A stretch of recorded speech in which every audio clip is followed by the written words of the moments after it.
ये जो अपना दिल है ना, बड़ा डरपोक है यार। इसको बेवकूफ बना के रखो। लाइफ में कितनी भी बड़ी प्रॉब्लम हो, उसको बोलो कोई बात नहीं चाचू, सब ठीक ठाक है, all is well, all is well. মাধ্যমিকে অঙ্কে তোমার নিশ্চয় ভয় করছে, তুমি 9 পাবে তো? তুমি যদি 9 পাও তাহলে অবশ্যই মাধ্যমিক পরীক্ষায় অঙ্ক পরীক্ষায় তুমি পাস করে যাবে, কিন্তু তোমার বিশ্বাস হচ্ছে না কিভাবে এটা সম্ভব। মাধ্যমিক পরীক্ষায় পাস করতে গেলে অঙ্ক পরীক্ষায় মিনিমাম 25 পেতে হয়, অর্থাৎ প্রত্যেকটা সাবজেক্টে তুমি যদি 25 পাও তবেই তুমি পাস করবে। কিন্তু এটা সম্ভব কিভাবে? হ্যাঁ, তুমি যদি 9 পাও অবশ্যই তুমি পাস করে যাবে। কিভাবে তুমি পাস করবে এটা জানতে তোমাকে পুরো ভিডিওটাই দেখতে হবে। আমরা এই ভিডিওতে বিস্তারিত আলোচনা করব তুমি 9 পেয়ে কিভাবে মাধ্যমিক পরীক্ষায় অঙ্ক পরীক্ষায় পাস করবে। তুমি এবং তোমার অনেক বন্ধুই অঙ্ক পরীক্ষা ভালো হয়নি, কারণ অঙ্ক পরীক্ষা একটু কঠিন এসেছিল, অনেক অঙ্ক তোমার অজানা ছিল এবং কিছু অঙ্ক বইয়ের বাইরেও ছিল, যে অঙ্কগুলি পরীক্ষার হলে করা সম্ভব নয়, ততটা ভালো নয়। অনেকের পরীক্ষা খারাপ হয়েছে, অঙ্ক পরীক্ষা সাধারণ ছেলে মেয়েদের খারাপ হয়েছে, তাই তাদের মনে একটা ভয় কাজ করছে, আমি কি সত্যি সত্যি অঙ্ক পরীক্ষায় পাস করব? এরকম তুমি এবং তোমার অনেক বন্ধুদের মনেই কিন্তু এই ভয় আছে। তাহলে আমরা আজকে বিস্তারিত আলোচনা করব যে এই অঙ্ক পরীক্ষায় কিভাবে আমরা পাস করব। অঙ্ক পরীক্ষায় পাস করতে হলে 100 মধ্যে তোমাকে 25 পেতে হবে। অঙ্ক পরীক্ষায় 90 মধ্যে 15 পেয়েছো এবং স্কুল তোমাকে 10-এ 10 দিয়েছে প্রজেক্টে। তাহলে দেখো যে 15 এবং 10 যোগ করলে তোমার কত হয়েছে? 25 হচ্ছে। তুমি যদি 90-এর মধ্যে 16 পাও, স্কুল যদি তোমাকে 9 দেয়, তাহলে 16 আর 9 দেখো 25 হয়েছে। কিন্তু আমি একটু আগে বললাম যে তুমি 9 পেয়ে কিভাবে তুমি এই পরীক্ষায় পাস করতে পারো। তোমার কাছে অঙ্ক প্রশ্নটা খুব কঠিন ছিল, অঙ্ক প্রশ্ন সাধারণ ছেলে মেয়েদের কাছে সত্যি সত্যি কঠিন ছিল, কিন্তু এটাও তোমাকে দেখতে হবে কিছু কিছু অঙ্ক ছিল যেগুলো বিতর্কমূলক। পর্ষদ শেষে প্রশ্নগুলোতে পুরো নাম্বারটাই তোমাকে দিয়ে দিবে।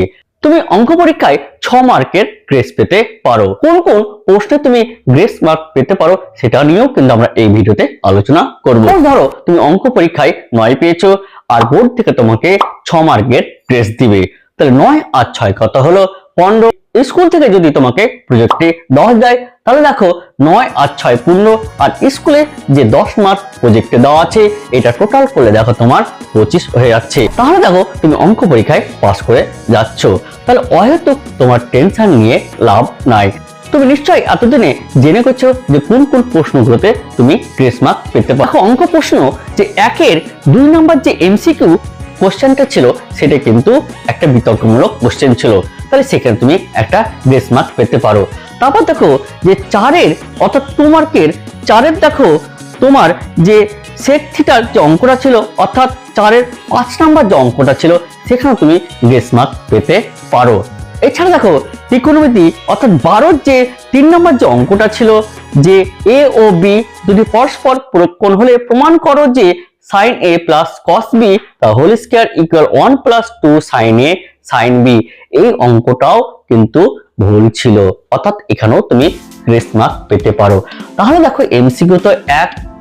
তারপর 4 নম্বর কোশ্চেনের যে 4-এর 5 নাম্বার ওইখানে দেখো 2 এবং এখানে দেখো 3, অর্থাৎ এই টোটাল যে 6 মার্ক, এই 6 মার্ক কিন্তু তুমি গ্রেস মার্ক পেতে পারো। এছাড়াও পরীক্ষকরা তোমার খাতা কিন্তু সহানুভূতির সাথেই কিন্তু দেখবে। প্রত্যেক বছর পর্ষদ এই এক্সামিনারদের সহানুভূতির সাথে খাতা দেখতে বলে।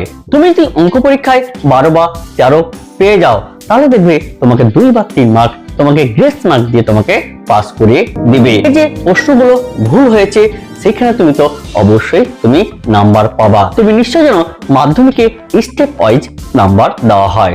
তুমি যদি কোনো অঙ্ক কিছুটা করে আসো সেখানে দেখো তুমি 1 2 অনায়াসেই পেয়ে যাবা।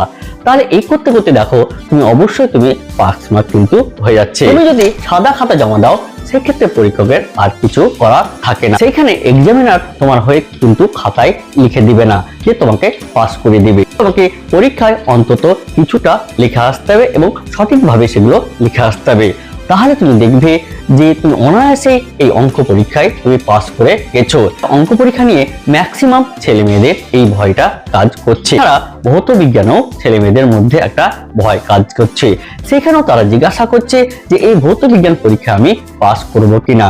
আমরা এর পরের ভিডিওতে আমরা আলোচনা করব যে ভৌত বিজ্ঞান পরীক্ষায় তুমি কোথায় কোথায় নাম্বার পেতে পারো এবং তুমি যে ভয়টা করছো সেই ভয়টা কিভাবে তোমার দূর হবে সেই নিয়েও আমরা এরপরে একটা ভিডিও নিয়ে আসবো। তুমি এই চ্যানেলকে অবশ্যই তুমি সাবস্ক্রাইব করবে এবং এই ভিডিওটা ভালো লাগলে তুমি অবশ্যই একটা লাইক করে দেবে এবং তোমার বন্ধুদের মধ্যে শেয়ার করে দেবে যারা এই ভয় করছে অঙ্ক পরীক্ষায় তারা পাস করবে কিনা।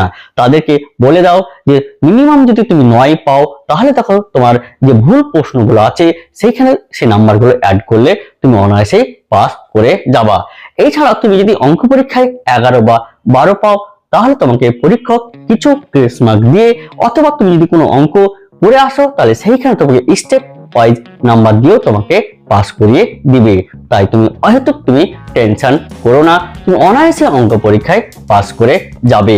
এছাড়া ভৌত বিজ্ঞানের ক্ষেত্রেও সেম একই কথা, প্রতিটি কোশ্চেনের অ্যান্সার কিছুটা লিখে থাকো তাহলে তোমাকে দেখো স্টেপ মার্ক দিবে, স্টেপ অনুযায়ী পরীক্ষক তোমাকে নাম্বার দিয়ে তোমাকে পাস করিয়ে দিবে। মাধ্যমিকের খাতা দেখে তারাও কিন্তু এই সহানুভূতির সাথেই খাতা দেখে, তারা তোমাকে ফেল করিয়ে তাদের কোনো লাভ হবে। তোমাকে যদি পরীক্ষক পাস করাতে পারে তাহলে এক্সামিনার কিন্তু একটু খুশি হয়, ফেল করিয়ে এক্সামিনার কোনো মতেই খুশি থাকতে পারে না। তাই তুমি নিশ্চিতভাবে থাকো তুমি অঙ্ক পরীক্ষায় তুমি পাস করে যাবে এবং তোমার অঙ্ক পরীক্ষাতে তোমার কত মার্কের তুমি অ্যান্সার করে আসছো এবং কত নাম্বারের জন্য তোমার এই 15 নাম্বার আসছে না, বা যদি অঙ্ক পরীক্ষা ভালো দিয়ে থাকো তাহলে তোমার কত নাম্বার হবে সেটা অবশ্যই তুমি কমেন্ট বক্সে কমেন্ট করে জানিও।